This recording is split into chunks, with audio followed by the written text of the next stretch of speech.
ต้มกระดูกข้าวเปียกอันนี้ถ้วยนี้จะเป็นข้าวเปียกของพี่สาวอาหารบ้านๆแต่อร่อยเด้อก็เลยมีแต่ข้าวเปียกเต้นก่อนบาทนึงเต้นก่อนบาทนึงเงินเต้นยกเอาข้าวเปียกมาต้มกิน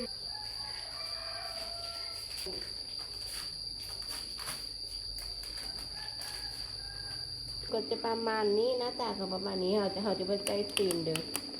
เอาไปอยากกินมันไล่เขาจะใส่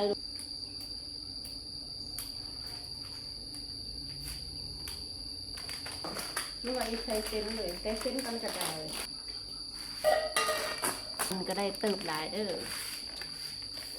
หลังจากนำคนทำก็เอากับเส้นกระเปียกเทลงไปในหม้อเลยนะใส่ถั่วงอกแล้วก็ลูกชิ้นลงไป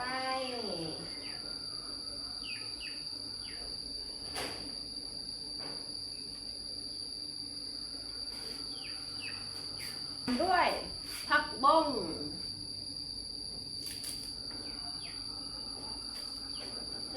คนโบราณก็จะว่ากินผักบุ้งหนึ่งจ้วเห็นให้ตาว่าหนึ่งได้ไล่ๆเลยจะได้ตาว่าเวลาเห็นกูบางยังทำที่ตา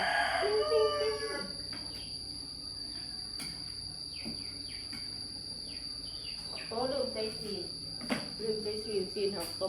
กระดูกน้ำซุปวันนี้เราเอากระดูกลงไปกระดูกที่เราต้มป่าไว้ตั้งแต่เมื่อคืนนี่เนาะแล้วมันเทลงไปใส่น้อยนึงพอให้มันน้อยนึงเราก็มายืนท่าเพื่อต้มให้มันฟดแป๊บนึงเราก็ได้แล้วนะคะก็มาคนเพื่อว่าให้มันติดกันเลย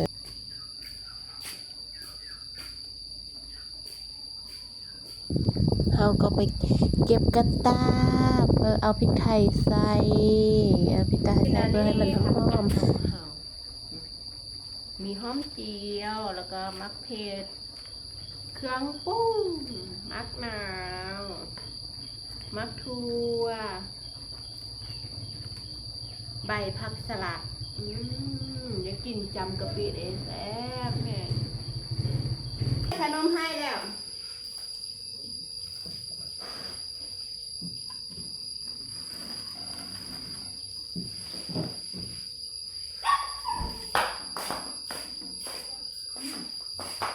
เราก็เริ่มกินได้เลยเงินเอาที่เอาละแซ่บ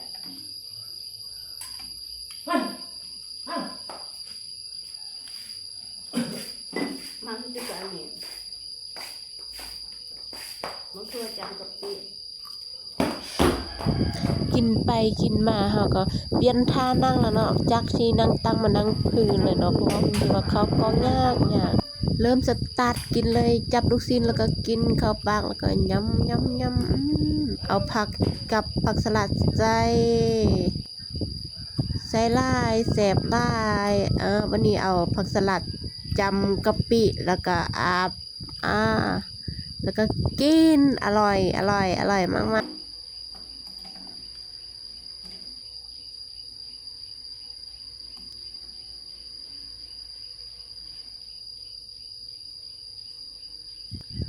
ตักเป็นถ้วยคำใหญ่ๆเลยตักปอนใส่ปากคำใหญ่ๆเปลี่ยนท่านั่งกันรู้สึกว่านั่งบ่คักปั่นได้วันนี้มันนั่ง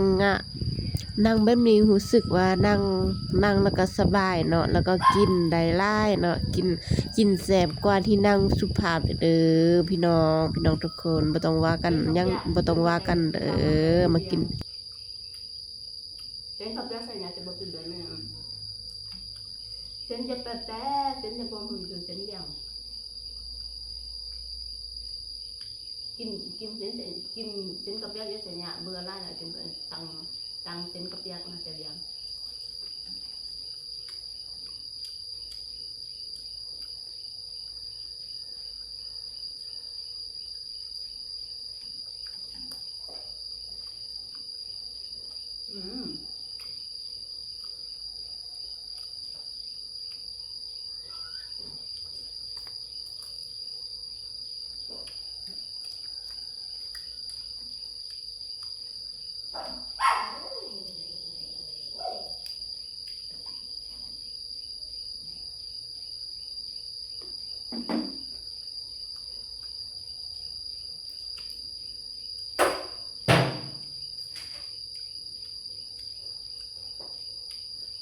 โดย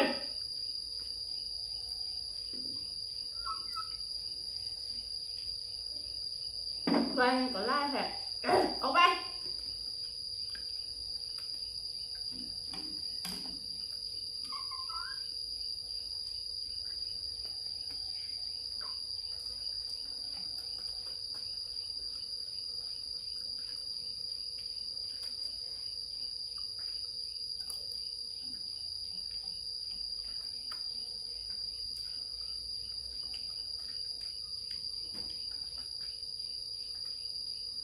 จังได้กับฝากFTทุกคนติดตามช่องเจ้าใน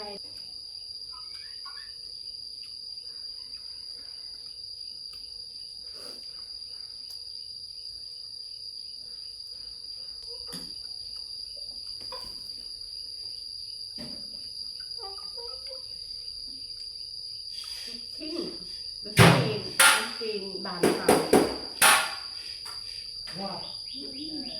แซ่บแบบ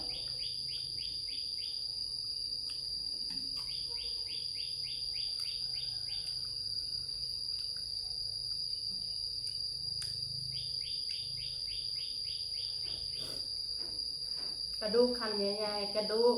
หมูลาดบ้านเฮาเอ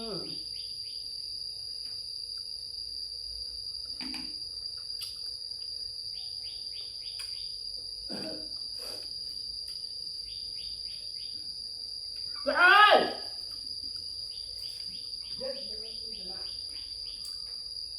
ไก่นี่ก็มักเขาแต่เถื่อนเนาะแต่มันก็จับค้ากินแหละ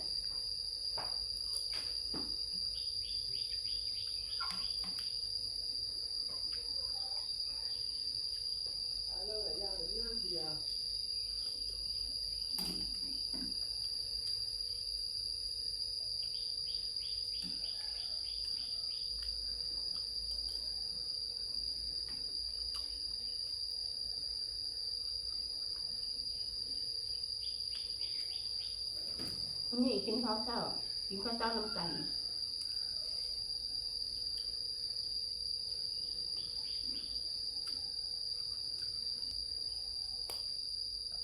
เอาไว้ตอนนี้กันเด้อพี่น้องพบกันในคลิปต่อไปขอบคุณค่ะบ๊ายบาย